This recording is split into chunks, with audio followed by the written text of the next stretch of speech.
Hello সবাইকে, তোমাদের সবাইকে ওয়েলকাম করছি আরও একটা নতুন ভিডিও দেখার জন্য। আমাদের এখানে না খুব সুন্দর চেরি ব্লসম হয়েছে, তো ভাবলাম আজকে সেই ভিডিওটা তোমাদের সাথে শেয়ার করি। অ্যান্ড ঝটপট একটা খুব মজার খাবার রান্না করছি, আর বাবুকে নিয়ে হসপিটালে গেছি। সব কিছু নিয়েই থাকবে আজকের ভিডিও। সকালবেলা হাঁটতেও গেছিলাম, তো সব কিছু নিয়ে আজকের ভিডিও থাকবে।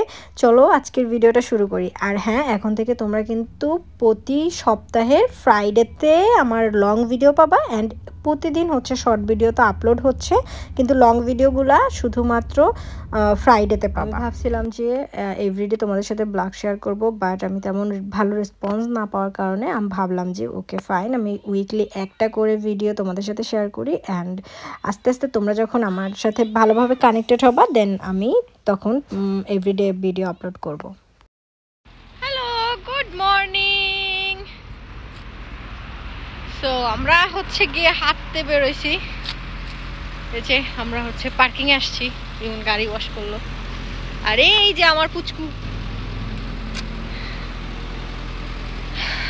আমরা এখন হাঁটাহাঁটি করব কতক্ষণ, বাট অনেক অনেক ঠান্ডা। তার মধ্যে আমি জাস্ট একটা পাতলা জ্যাকেট পরে আসছি, গাল হাত পা সব ঠান্ডা হয়ে গেছে। এই জন্য আমি যদিও অনেক ভারী জ্যাকেট পরে আনছি, ভিতরেও কিন্তু আরে মোটা জ্যাকেট, মোটা টি শার্ট পরে আনছি। আমি জানতাম যে অনেক ঠান্ডা হবে। আর এখন বাজে সকাল 6:30।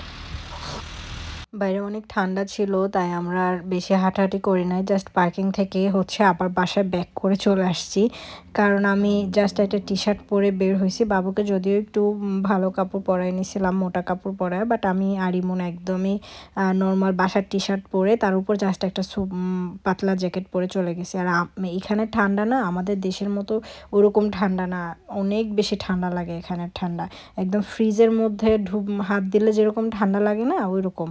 যাই হোক, তারপর বাসায় আসলাম, আর ইমনের জন্য আমি এখানে ডিম বসাই দিলাম। ও আসলে সকালবেলা ডিম খায় 2টা করে, আর চা দিলাম দুজনের জন্য। এখানের চাগুলো আমি এসে এইভাবে শিখছি, এটাকে নাকি ইংলিশ চা বলে, তো এইভাবে আমি বানাই। আগে তো বাংলাদেশ থাকলে চুলা জাল দিয়ে চা বানাইতাম, বাট এখানে হচ্ছে গিয়ে জাস্ট কেটলিতে পানিটা গরম করে তার মধ্যে 2টা টি ব্যাগ দিয়ে চিনি আর দুধ দিয়ে দিলাম, হয়ে গেল আর কি চা।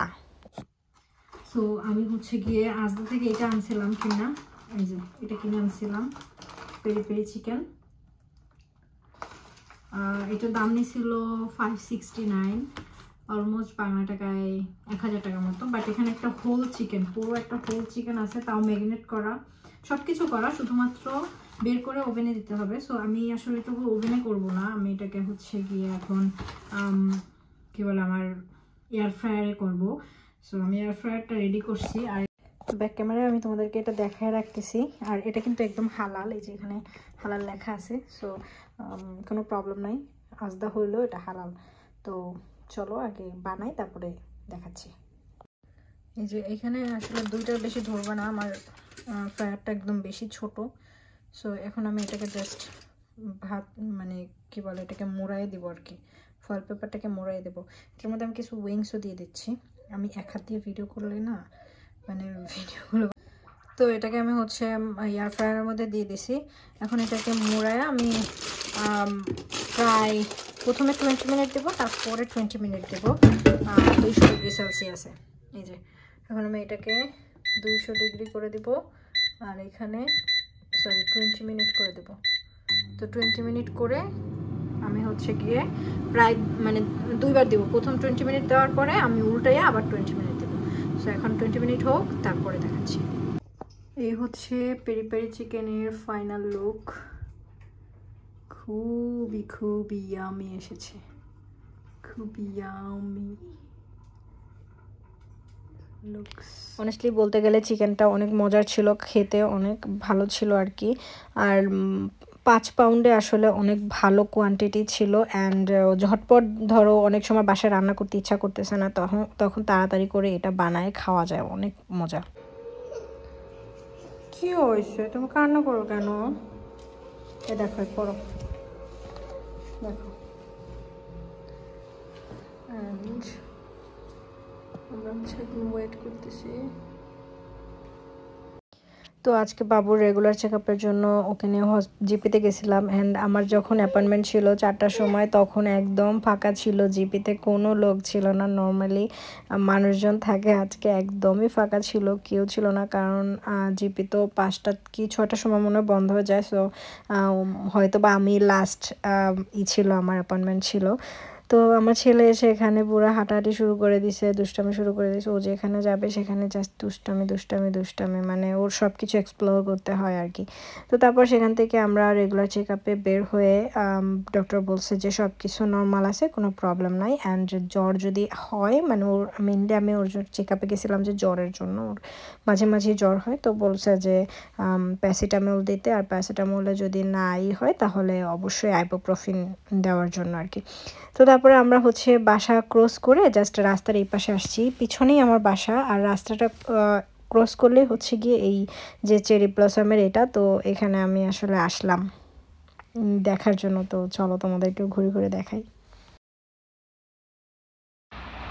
দেখো, তোমাদেরকে বলছিলাম না যে ফুল ফুটবে, দেখছো অলরেডি ফুটেও গেছে, একদম সুন্দর। আমি এখন ওই সাইডটাতে যাব, কারণ ওই সাইডটার গাছগুলো বেশি নিচা, আর এই সাইডের গাছগুলো হচ্ছে বেশি বড়। সো আমি আসলে ছবি বা ভিডিও তুলতে পারবো না, আর একা একা আসছি। সো জানি না কতটুকু পারবো। এই যে সাথে আমার কে জানো, এই দেখো, এই যে আমার সাথে কে। আসলে এই স্প্রিংয়ের টাইমটা শুরু হলেই সব জায়গায় ফুল ফুটে থাকে, গাছে ছোট ছোট পাতা ধরতে থাকে। এটা যে এত সুন্দর লাগে, মানে ইউকেতে আসার পরে আসলে সামারের গুরুত্বটা অনেক বেশি বোঝা যায়। অ্যান্ড সত্যি কথা বলতে, সামারের আগে এই যে স্প্রিংয়ের টাইমটা যখন আসে, চেরি ব্লসম শুরু হয়, তখন যে কি ভালো লাগে। আর এবার না চেরি ব্লসম হওয়ার আগেই হচ্ছে ঝরে পড়ে গেছে। তার কারণ ছিল, কখনো বৃষ্টি হচ্ছিল, কখনো রোদ হচ্ছিল। তো এইটা আসলে ওরা মানে এই টাইমটাতে হচ্ছে গিয়ে যদি বৃষ্টি হয় না, তাহলে এগুলো নষ্ট হয়ে যায় আর কি। ফুলগুলো ওয়েদার যদি একটু মানে হয়ে যায়, দেখো ফুল হইতে পারে না, তার আগেই পাতা চলে আসছে। অনেকগুলো মানে সাদা ফুলগুলো তো হয়ই নাই। ডান সাইডের যে গাছগুলো ফাঁকা দেখতেছো, ওইগুলো পুরোটা সাদা। তো এবার সাদা ফুল একদমই হয় নাই। বাম পাশে, ডান পাশে, মিডলের যে পিঙ্ক ফুলগুলো, এইটাই বেশি হয়েছে।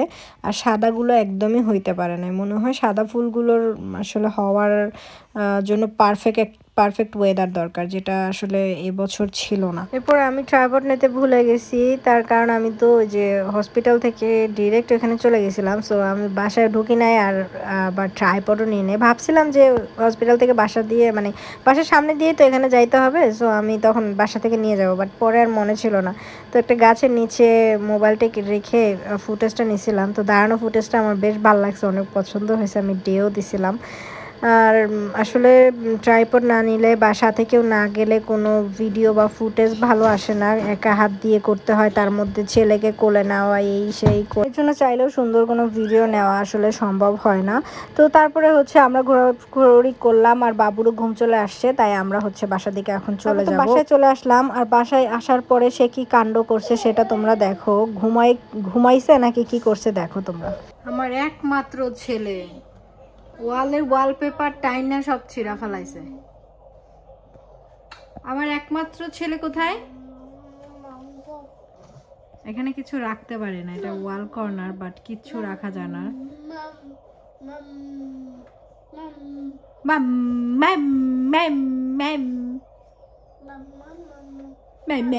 তুমি এটা ছিঁড়ছো কেন মা? বলো মাকে।